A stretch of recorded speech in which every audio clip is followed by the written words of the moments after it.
શું ખરેખર પાણી વગર આ શાકમાં આટલો બધો રસો બની શકે? તો જુઓ, આપણે બનાવીએ ગલકાનું શાક. ગલકાને છોલીને સમારી લો. પાણીથી ધોઈને 2 ચમચા તેલમાં સૂકું લસણ નાખો વઘાર માટે. લસણ હંમેશા વધારે જશે આ શાકમાં. લસણ લાલ થઈ જાય ત્યાર પછી ગલકાનો વઘાર કરી દો. ગલકામાં સ્વાદ કરતાં ઓછું મીઠું નાખો, જેથી થોડુંક પાછળથી મીઠું નાખવામાં આવે. ટેસ્ટમાં ચાખીને પછી આગળ વધારાનું મીઠું નાખીશું. પહેલાં થોડું ઓછું મીઠું નાખો, પછી શાકને બરાબર ઉપર નીચે હલાવી બધો વઘાર એક રસ કરી દો. એક ટીપું પણ પાણી નાખવાનું નથી. પછી એને ઢાંકી લો અને આવી રીતે 2-3 વાર એને ઢાંકીને હલાવતા રહો અને જોશો તો ગલકાનું પોતાનું જ આટલું પાણીનો રસો છૂટે છે. શાકનું છોડું દબાવીને ચેક કરો, બફાઈ ગયું છે તો ફરી હલાવીને મીઠું ટેસ્ટ કરો.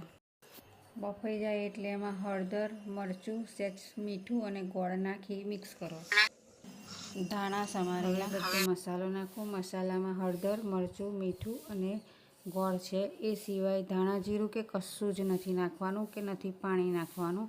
તેલમાં વઘાર કર્યો છે લસણનો અને પાણી ગલકાનું પોતાનું જ છોડેલું છે. 2-3 વાર ઢાંકીને બરાબર ઉકળવા દો. બરાબર ઉકળી જાય એટલે એને ટેસ્ટ કરી લો અને પછી નીચે ઉતારી લો. સાંજની રસોઈમાં આ શાક બહુ જ સારું છે. પછી એને ધાણા નાખીને સર્વ કરો અને ગલકાનું ઓરિજિનલ બી કાઢી અને એનું જે બોડી છે એને નહાવામાં સ્ક્રબર તરીકે કામ લાગે. તો તૈયાર છે ગલકાનું શાક ઇન્સ્ટન્ટ, ફક્ત 5 મિનિટમાં. તો તમે પણ ટ્રાય કરો.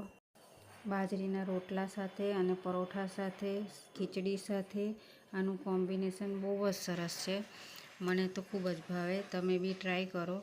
ઇન્સ્ટન્ટ કંઈ ખબર ના હોય ને કોઈ ટાઈમ ના હોય તો ઇન્સ્ટન્ટ ગલકાનું શાક બની શકે છે. Thank you for watching. Like, share and subscribe please.